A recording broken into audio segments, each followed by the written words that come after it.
Halo para penggila cerita sejarah, selamat datang di channel Ceritapedia. Setelah di kesempatan sebelumnya kita sempat membahas tentang Kekaisaran Romawi yang akhirnya terpisah menjadi Kekaisaran Romawi di barat dan juga Kekaisaran Romawi di bagian timur, maka pada kesempatan kali ini saya akan membahas Kekaisaran Romawi Timur atau para sejarawan kerap mengenalnya sebagai Kekaisaran Bizantium. Pembahasan kali ini akan mencoba menjabarkan secara garis besar Kekaisaran Bizantium ini. Mari kita masuk ke pembahasan utama.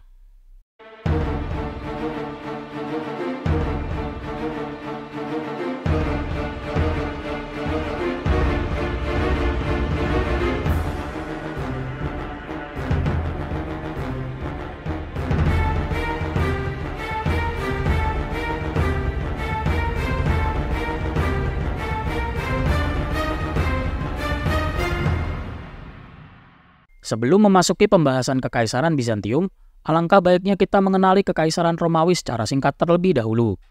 Kekaisaran Romawi dikenal memiliki daerah kekuasaan yang begitu luas. Kekuasaannya sendiri melingkupi daerah yang luas, mencakup seluruh wilayah Mediterania dan sebagian besar Eropa Timur. Selanjutnya, Kekaisaran Romawi memasuki beberapa periode hingga akhirnya menghasilkan Kekaisaran Bizantium. Periode awal Kekaisaran Bizantium dimulai ketika Kaisar Diocletianus yang menciptakan sistem administrasi baru yang diberi nama tetrarki. Tetrarki membagi wilayah Kekaisaran Romawi yang luas menjadi dua bagian, yaitu Kekaisaran Romawi di bagian barat dengan ibu kotanya Mediolanum, serta Kekaisaran Romawi bagian timur dengan ibu kotanya Konstantinopel. Meskipun dianggap hal yang gemilang, nyatanya sistem tetrarki mendatangkan masalah internal dalam tubuh Kekaisaran Romawi.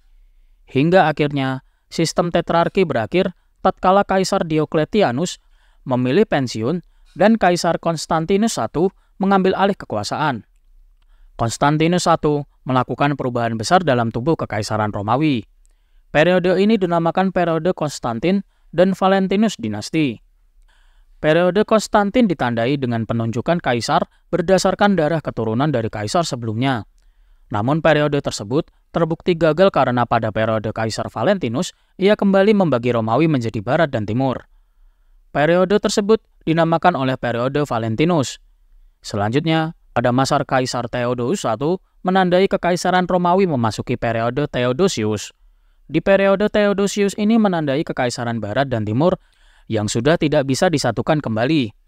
Hal ini dipengaruhi oleh banyak faktor, antara lain akar budaya yang sudah berbeda, agama yang juga berbeda, serta posisi kekaisaran yang sudah tidak satu visi lagi. Dan pada periode ini juga mulai menandai kemunduran Kekaisaran Romawi Barat. Pada tahun 476 Masehi, Odoacer yang barbar menggulingkan Kaisar Romawi terakhir, yaitu Romulus Augustus, dan menandai keruntuhan Kekaisaran Romawi di bagian barat. Ketika Kekaisaran Romawi Barat runtuh, Kekaisaran Romawi Timur dipimpin oleh Kaisar Zeno. Dia adalah seorang kaisar yang benar-benar pandai dalam memimpin kekaisaran. Sebut saja, pada masa pemerintahannya, Kekaisaran Romawi Timur mencapai kestabilan yang luar biasa, mampu menumpas gerakan pemberontakan, dan menjaga iklim politik dalam negeri tetap kondusif. Walaupun Kaisar Zeno tidak bisa berbuat banyak ketika melihat Kekaisaran Romawi Barat runtuh, namun sang kaisar tetap punya caranya tersendiri untuk membalaskan dendam negaranya. Kaisar Zeno mampu membujuk Theodoric, pemimpin bangsa Goth, untuk menyerang daerah kekuasaan Odoacer yang berada di Italia. Akhirnya, Theodoric menang atas Odoacer dan lantas mampu menguasai wilayah Odoacer menjadi daerah kekuasaannya. Periode ini kerap dikenal sebagai periode Theodosian. Setelah Kaisar Zeno, selanjutnya Romawi Timur dipimpin oleh Kaisar Anastasius yang telah berusia 61 tahun. Kaisar Anastasius sendiri dikenal sangat ulung di bidang ekonomi. Kaisar Anastasius juga memperkenalkan sistem mata uang baru dari volis tembaga, koin yang digunakan dalam sebagian besar transaksi sehari-hari. Dia juga mereformasi sistem perpajakan dan menghapuskan pajak Siras Giron secara permanen. Setelah dia wafat pada tahun 518 Masehi, dia mampu mewariskan 150 ton emas pada Kekaisaran Romawi Timur. Dinasti Julian adalah babak selanjutnya dalam masa pemerintahan Kekaisaran Romawi Timur atau Bizantium. Era ini merupakan masa keemasan Kekaisaran Bizantium yang terjadi dari tahun 518 hingga 602 Masehi. dinasti Yustianus didirikan oleh Justinus I atau Yustianus yang Agung.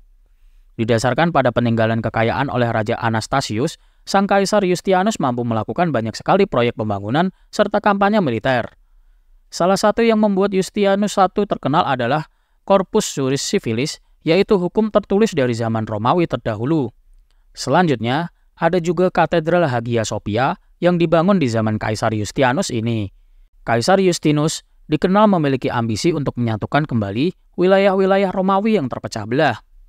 Berkat jasa jenderal-jenderal yang memiliki kompetensi seperti Jenderal Narses dan Belisarius, Romawi Timur berhasil mewujudkan ambisinya. Hal ini pun dibuktikan dengan kembali dikuasainya Afrika dan Italia. Namun, kampanye ini pun memicu invasi dari Kekaisaran Persia Sasania yang telah sepakat melakukan gencatan senjata. Perlu diketahui bahwa Kekaisaran Persia Sasanid merupakan rival abadi Kekaisaran Bizantium. Pada perjalanannya, perang antara Bizantium dan Persia Sasanid menguras banyak sekali anggaran negara. Hal ini pun diperparah dengan wafatnya Kaisar Justinus yang Agung. Kaisar-kaisar selanjutnya justru kesulitan mempertahankan wilayah yang begitu luas karena minimnya keuangan. Akibat fokus Bizantium yang teralihkan oleh Kekaisaran Sasanid Persia, Italia dan sebagian Roma kembali bisa direbut oleh bangsa Jermanik. Akhirnya, perang besar pun pecah antara Imperium Sasanid Persia dan Imperium Bizantium yang terjadi selama kurun waktu tahun 602 hingga tahun 628 Masehi. Hal ini pun diperparah dengan terjadinya perang saudara singkat antara bangsa Bizantium itu sendiri. Seperti kisah yang sudah-sudah, selalu saja ada kaisar yang mampu menyelamatkan bangsa Romawi dari keterpurukan. Kali ini, giliran Kaisar Heraklius yang mampu menyelamatkan bangsa Bizantium dari kehancuran. Pada dasarnya, Kekaisaran Persia Sasanid memiliki keunggulan bahkan sempat mengancam Imperium Bizantium hingga ke jantung ibu kota Konstantinopel. Akan tetapi, Kaisar Heraklius mampu memukul mundur hingga jantung ibu kota Persia Sasanid di Mesopotamia. Terkepung dan terjepit oleh pasukan Heraklius, pasukan Sasanid justru berselisih dengan teman sendiri dan menimbulkan perang saudara di dalam tubuh Kekaisaran Sasanid Persia. Di tengah kegentingan, Kekaisaran Sasanid Persia menawarkan perjanjian damai yang mengakhiri perang pada tahun 628 Masehi. Periode menengah ditandai dengan bangkitnya kekuatan Muslim di Jazirah Arab. Kekuatan Muslim tersebut tergabung dengan nama kekhalifahan. Pada masa tersebut, Bizantium dikuasai oleh Isaurian dinasti dari Syrian. Pada perkembangannya, Kekaisaran Bizantium bertemu dengan kekhalifahan yang pada masa tersebut sedang melebarkan pengaruhnya di kawasan. Pasukan kekhalifahan berhasil ditahan dan dipukul mundur oleh Kekaisaran Bizantium di timur, namun mereka kewalahan melawan serbuan bangsa Bulgaria di daerah utara. Dinasti Isauria terutama dikaitkan dengan ikonoklasme Bizantium. Hal ini dimulai dari pemerintahan Raja Leo ketiga. Gerakan ini adalah sebuah upaya untuk memulihkan tatanan kekristenan dari pemujaan berlebihan terhadap ikon. Perlu diketahui, ikon sendiri adalah masa di mana simbol-simbol tokoh-tokoh suci Kristen banyak digambarkan serta menjadi lambang keagamaan. Oleh sebabnya, Raja Leo ketiga membubarkan gerakan ikon ini dan justru mempersekusi para pendukungnya. Namun pada perjalanannya, ikon kembali bisa dilakukan oleh para pengikutnya. Dan setelah mengalami berbagai masalah internal keagamaan, kini Bizantium memasuki dinasti Makedonia. Dinasti Makedonia menandai kebangkitan Kekaisaran Bizantium. Di wilayah timur, Kekaisaran Bizantium mampu menguasai satu persatu daerah yang dikuasai oleh pasukan kekhalifahan. Sedang di bagian utara, Kekaisaran mampu menumpas serangan bangsa Bulgar. Pada masa ini juga melahirkan seorang kaisar yang dikenal luas sebagai pemimpin militer yang begitu ulung. Dia adalah Kaisar Basil II. Kaisar Basil II terkenal akan kampanye-kampanye militer demi memperluas wilayah kekuasaannya.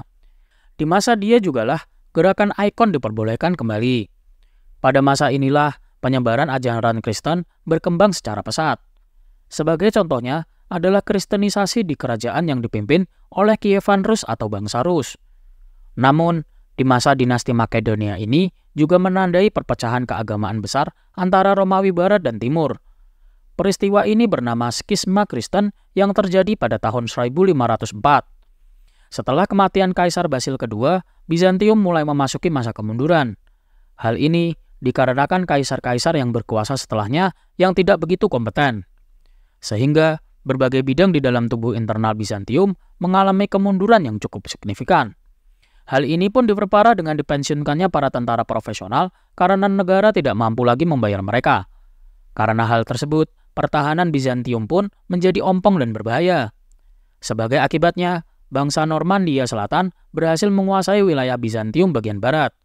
Sementara di wilayah timur, muncul ancaman baru yang ditimbulkan oleh kekhalifan Turki Seljuk yang menjelma menjadi kekuatan tangguh baru di kawasan tersebut. Pertempuran antara Bizantium dan Turki Seljuk pecah dan terjadi di wilayah timur Bizantium. Perang ini dikenal sebagai Perang Manzikert. Dan masa setelah ini menandai Bizantium yang memasuki era akhir. Periode akhir Bizantium ditandai dengan dimulainya Perang Salib pada akhir abad ke-11. Perang Salib sendiri adalah serangkaian perang yang dilakukan oleh umat Kristen Eropa melawan umat Islam di Timur Dekat dari tahun 1095 hingga tahun 1291 Masehi. Ketika bangsa Turki Seljuk di Asia Tengah menyerang Konstantinopel, Kaisar Alexius I meminta bantuan ke barat, sehingga menghasilkan deklarasi Perang Suci oleh Paus Urbanus II di Clermont, Prancis yang mengawali Perang Salib pertama.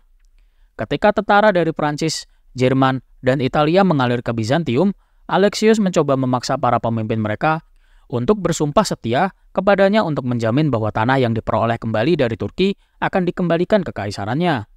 Setelah pasukan Barat dan Bizantium merebut kembali Nikea di Asia Kecil dari Turki, Alexius dan pasukannya mundur, sehingga menimbulkan tuduhan pengkhianatan dari tentara salib. Keadaan politik internal di Bizantium semakin tidak stabil karenanya. Fase ini terjadi di era dinasti Komnenos. Dinasti Komnenos digantikan oleh dinasti Angelos yang ironisnya justru memperparah kemunduran Bizantium. Hal ini terjadi setelah pecahnya Perang Salib keempat, yang justru menjadi malapetaka besar bagi Bizantium. Terjadi pemberontakan dalam tubuh Bizantium yang disebabkan oleh Kaisar Alexius V. Kaisar Alexius V membuat kesepakatan dengan tentara salib untuk menguasai Bizantium. Bodohnya, Kaisar Alexius V tak mempunyai uang sama sekali yang akhirnya memancing kemarahan tentara salib. Akibatnya, terjadi penjarahan Konstantinopel pada 12-15 April tahun 1204 dan berujung dikuasainya Konstantinopel oleh orang-orang Katolik Barat. Namun dalam perjalanannya Bizantium dan Konstantinopel berhasil direbut kembali oleh Kaisar Mikhail Paleologos ke-8. Hal ini pun menandai berkuasanya dinasti Paleologos serta menandai dinasti terakhir Kekaisaran Bizantium. Periode ini juga menandai semakin seringnya negara-negara lawan menyerang serta mencaplok daerah kekuasaan Bizantium. Wabah pandemi yang menyerang Bizantium kala itu juga turut andil memperlemah keadaan Bizantium. Jelas, karena hal tersebut membuat Bizantium melemah dan daerah-daerah kekuasaannya berhasil dikuasai oleh para musuh-musuhnya. Berikut ini adalah peta ketika dinasti Julian awal berkuasa. Dan ini adalah peta dinasti terakhir yang berkuasa di Bizantium. Sungguh sebuah ironi, di mana daerah kekuasaannya begitu kecil dan terpisah. Setelah ini terjadilah pengepungan yang terkenal dalam sejarah. Pengepungan tersebut adalah pengepungan Konstantinopel. Pengepungan Konstantinopel dilakukan oleh Kekaisaran Turki Ottoman yang terjadi pada tanggal 6 April tahun 1453. Pengepungan ini sendiri dipimpin oleh Sultan Muhammad Al-Fatih yang termasyur. Walaupun sudah meminta bantuan dari kerajaan Katolik di Barat demi mempertahankan wilayahnya, namun bantuan yang diharapkan tak kunjung tiba. Hingga akhirnya Kaisar Konstantin ke-11 bertekad mempertahankan Konstantinopel hingga akhir hayatnya. Dan setelah 1 bulan pengepungan, Konstantinopel pun takluk oleh Kekaisaran Turki Ottoman pada tanggal 29 Mei 1453. Hal tersebut dikenal sebagai kejatuhan Konstantinopel. Dan ini pun menandai akhir dari Kekaisaran Romawi yang berumur lebih dari 2000 tahun lamanya. Dan itulah cerita tentang Kekaisaran Bizantium yang terkenal akan ibu kotanya Konstantinopel. Bagaimana menurut kalian tentang Kekaisaran Bizantium ini? Silakan share, komen, dan subscribe jika kalian menyukai cerita seperti ini. Terima kasih. Salam Ceritapedia.